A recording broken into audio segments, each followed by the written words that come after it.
আসসালামু আলাইকুম, সবাই কেমন আছেন? আমি ভালো আছি আলহামদুলিল্লাহ। আজকে আমি একটি ইজি রেসিপি রান্না করব, কাঁচকলার তরকারি। আমি কাঁচকলাটা আগে কেটে হলুদ মাখিয়ে নিই, কিন্তু আজকে ভুলে বশতে আগে ধুয়ে তারপর হলুদ মেখেছে, যার কারণে কলাটা একটু কালো হয়ে গেছে। এটা হবে না। তারপর মাছগুলোকে আমি আগে ধুয়ে তারপর হলুদ মেখে মরিচ দিয়ে ভেজে নিয়েছিলাম। তো কলাটা কষিয়ে নিয়েছি। কলাটা কষিয়ে তার উপরে মাছগুলোকে শুয়ে দিয়েছি। একটুখানি শোয়া অবস্থা রেখে এটাকে আস্তে আস্তে নেড়ে চেড়ে একটু কষিয়ে নেব। আর আমি ইজি রেসিপিগুলো বেশি দেখিয়ে থাকি, কারণ আমার কাছে মনে হয় এইসব রেসিপিগুলো খেতে বেশি ভালো লাগে। যারা রিচ ফুড খেতে পছন্দ করেন তাদের জন্য আলাদা কথা। আর কলার তরকারি তো খুবই ভালো, কাঁচকলার তরকারি। এই কলাটা হলো আয়রনের অভাব পূরণ করে। এখনকার কলাগুলো খেতে এতটা ভালো লাগে না, তারপর একটু তেলে ভেজে রান্না করলে ভালোই লাগে। তাই আমি এইভাবে করছি। একটু ঢেকে নিব, আস্তে আস্তে কষিয়ে নেব। এখানে শুধু হলুদের গুঁড়া, মরিচের গুঁড়া, একটু রসুন বাটা দিয়েছি আর ধনিয়ার গুঁড়া, তারপর একটু জিরার গুঁড়া দিব। এই হলো আমার এই কলা তরকারির মধ্যে মশলা। আমি খুবই লাইট মশলা খাই সব সময়, আর আমাদের কাছে এই লাইট মশলার তরকারি অনেক ভালো লাগে। যদিও এই কাঁচকলার তরকারি আপনাদের অনেকেই রান্না করতে পারেন, কিন্তু কলার রেসিপিটা হলো কলাটা কেটে যদি আগে একটু হলুদ মাখিয়ে নেন তাহলে কালো কালো ভাবটা হয় না, সেটা বলছি। অনেকে হয়তো বা ধুয়ে নেন, আর আমি ধোয়ার আগে কলাটাতে হলুদ মাখিয়ে নিই। তারপরে একটু আস্তে আস্তে কষিয়ে নেবেন।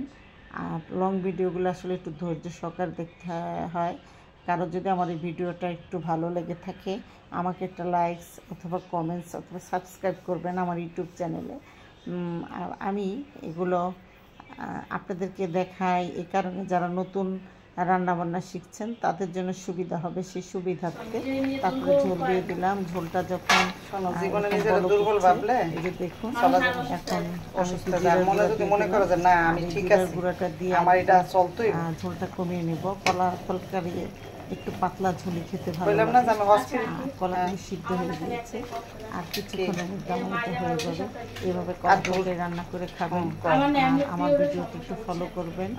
আর যাদের শারীরিক সমস্যা আছে, যাদের বিভিন্ন ধরনের, যাদের ডায়াবেটিস আছে, তারা তো এই কলা তরকারি তাদের জন্য আর যারা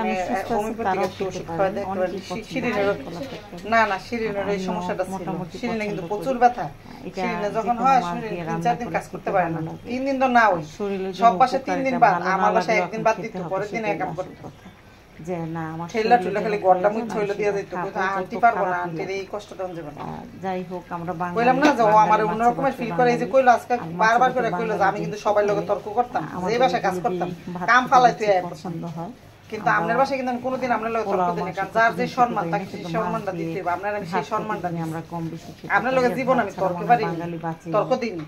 আপনার আমি আপনার একটা বুদ্ধি দিলে বুদ্ধিটা শুনছি, কোনো কিছু হলে আপনার পড়ান। কইলাম না হ্যাঁ রয়েছে কলেরা, হ্যাঁ যাবো হসপিটালে, হ্যাঁ আর জামাই রাইতে 3টার সময় কয় তুমি যারা বেশি খান আমার মতো, তারা আন্টিরে ফোন দাও, আন্টিরে ফোন দিলাম, বেশি শাকসবজি খেতে পছন্দ করি।